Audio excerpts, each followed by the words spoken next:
Yo, what's going on, people? Welcome back to the channel. As you can see today, I've got my brother on the channel. Just want to introduce yourself. Come on, man. Niall, I'm Kieran's brother. Here to support the movement, do some car content. Cool. So I told you guys that I'm going to be trying to get people on the channel to bring their cars on, and I thought, why not start with my brother? As you can see, he's got a beautiful Mercedes CLA35. Yeah, 35, yeah, same thing. Cool, so you guys know that I talk about finances on the channel, especially when it comes to cars. So we're just going to go through, I've got a list of questions on my phone. We're going to go through maybe about 10 questions on the finances of ownership of the car. And then after, we're going to go for a little test drive as well and just show you how it drives. So yeah, people, let's get into today's video. Cool, people. So the first question that we're going to start, actually we're going to get into a bit of his history before this car. Do you want to tell the people what car you had before this one? I had a Audi S3, 2016 plate, Okay. last of the row. Nice. And how was that to drive? If I'm honest with you, that was probably my favorite car that I've had so far. I haven't really had a lot of cars, but that was like my first car that was like a performance car. Okay, nice. And what made you sell it and end up in a Mercedes? So basically, the agreement for the S3, because it was a finance, was I believe 4 years, and it was coming to the end of that time. Okay. And yeah, I thought, you know what, if I want to get a new car, I need to try get rid of this one, because at the end of it, you have to it's either you pay it off, okay, or you I think it's do a balloon payment at the end or something like that. And I had someone that wanted to buy it from me. Okay. So I just said, cool, I'll sell it to him. Nice. Pay the rest of the agreement off, and then go and get something new.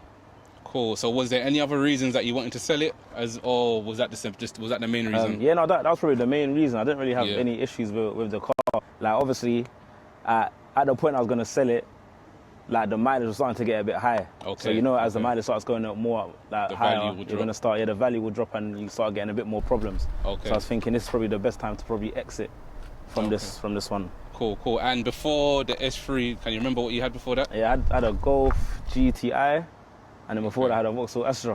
Okay, Yeah. cool. And on the Golf, how was that driving for you? The Golf was a solid car. Yeah, I had it yeah. for 2 years, no issues. Not one issue, just a solid car. Okay. Get you from A to B, and it was like decent speed, 1.6 litre. Okay. Yeah. Cool. And how was it jumping from the Golf to the Audi to the Merc? Has there been a Yeah, massive... I feel like the biggest jump was from the Golf to the Audi. Okay. Because initially, like, I've always liked cars, Yeah. but I just thought, like, I don't really need a fast car in London. It's not that deep, blah, blah, blah. Yeah. And then one of my guys, shout out Nav, he told me, what did he say to me again? He was like, I think I was telling him that I wanted to just get an A3 saloon. He was like, bro, get the S3. I was thinking, you're just doing too much. Like, I'm not on this S3 Cuzzy thing, whatever you don't call it. Yeah. You know what I'm saying? Cuzzy, Bradford and that. Yeah. So I ended up test driving it because someone else had it that I knew, and I said, no way, I need this. Yeah. I need this. Okay. I test drove it, and then from there I was like, this is my next car. Okay. And then the finance side of it wasn't bad. I was like, bro, this is making sense. Like, might as well get it. So yeah. Okay, cool, bro. So let's get on to the next question. What made you actually pick this car over getting something else? So when I finished with the S3, I was thinking to myself, what am I gonna get that's gonna top that, or at least be on the same level? Yeah. So I was looking at the 340i, Okay. BMW. 3 Series, Yeah. and then I was looking at this basically. Okay. So I test drove all of them. I test drove, I test drove the BM, and I test drove this, and I felt like the BM, to me, like the drive, it, like, I don't know, I didn't like the way it felt. Yeah, was it a bit stiff? Yeah, the steering wheel was mad heavy. Yeah. Like doing 3-point turns, it didn't feel as swift as the S3. Yeah. And I test drove this, and this was the closest that I felt to the S3, and I didn't want to get a new S3 because I feel like the new ones, they're not as good as anything after 2017, they're not as good. Yeah, it's not as good. Personally. Okay. Cool, So cool. I ended up trying this, and I said this is the closest thing, and I guess like it looks a bit like an upgrade in terms of visually. Yeah. This reminds me of like a little Batmobile. Okay. And do you think this was an emotional purchase, or was it a logical purchase for yourself? I feel like it was a logical purchase only because I guess like I could have gone crazy and got something like else, because initially I wanted to get the GLC 43. Okay. But then the maths on that wasn't making sense. Yeah, And it's like with a car, like you need to remember that the payment of or whatever the monthly payment is, that's just one thing. Yeah. Insurance, maintenance, all that extra stuff comes into it. So it's like I need to get something that I can maintain as well as whatever. So this one was making the most sense. You hear that people always talk about, don't just look at the payment that you're going to pay a month. Always look at the petrol. Yeah. Look at the maintenance. Look at, you might get speeding tickets, parking fines. Mad. There's so many things that you need to look at when you buy a vehicle. Doesn't matter if it's a high, top of the line vehicle or if it's a used car. Always look at what potentially could be your monthly spend. So yeah, that's definitely a good point. So what I want to talk about next, bro, is actually how much this car cost you, and actually kind of break down obviously the purchase price, the deposit, if you remember kind of like the interest rate or the monthly payment. Just break down a bit more about how much this car costs you. Maybe let's talk about how much it costs you to purchase the vehicle. Yeah. And then let's go into like the monthly upkeep and the monthly uprun. So the car's value when I bought it was 36k. Okay. Obviously I wasn't going to buy it outright because that was just like, to me that didn't make sense. It didn't make sense for me at the time. So yeah, ended up doing finance. But if I had the money to do that, I would do that. Okay. I'll do that over finance all the time. Yeah. Because I just feel like, to be honest, like buying cars probably makes a bit more sense if you're in and out of them. If you're going to keep it for like 1-2 years and then move it on or whatever, and then it makes sense. But yeah, I done finance on this. The car cost 36k. Okay. And cool. And in terms of monthly payment, how much are we looking at for something like this? If you want to disclose that. Yeah. Well, this is costing me like $520. Okay. A month. Okay. Which I feel like my budget was 500. Yeah. So obviously going over was not too 520 wasn't too crazy. But I just feel like, I don't know, like paying anything over what I'm paying now, I'm not really on that, man. It's just putting me in a bit of a position about what I'm gonna get next. This is I'm on like my second year of this now. Okay.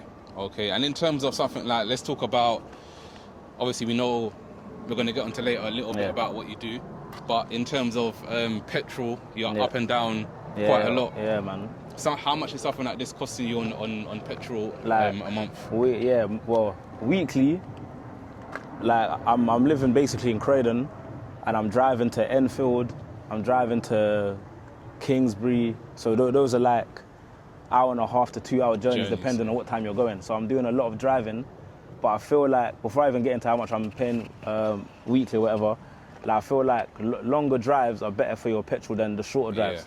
So I feel like, I wouldn't say the petrol's crazy, but it definitely can get a bit mad, especially with the mileage that I'm doing. Yeah. So I'm doing about 65 a week.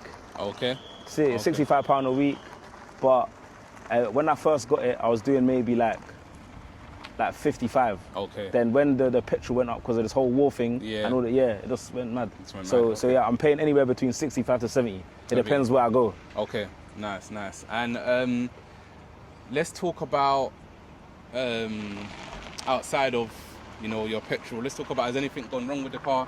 Have you had to get anything fixed? Is the engine running okay? The gearbox, is everything? No, everything's calm. The only thing that happened to me was when, like, literally the day after I got the car. Yeah. What happened again? Yeah, the day after I got the car, I got a punch in the tire.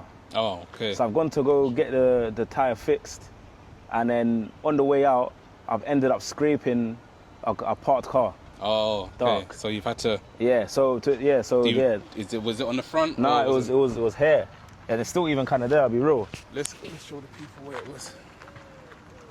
Like, to me, it doesn't look that bad now, but look here. Okay. See what I'm saying? Yeah. But so that was mad. I was thinking, I just got a new car. I'm scraping up the car. Like, what's going on? Is there evil eye on me? But yeah, that's one of the only things that's gone wrong. I feel like the tire, like on this car specifically, I feel like the tires are they wear quickly. Okay. Like every 3 months, I feel like I'm changing tires. Okay. And a tire is costing £250 per tire. Yeah. If you get the tire that's meant to be on this car.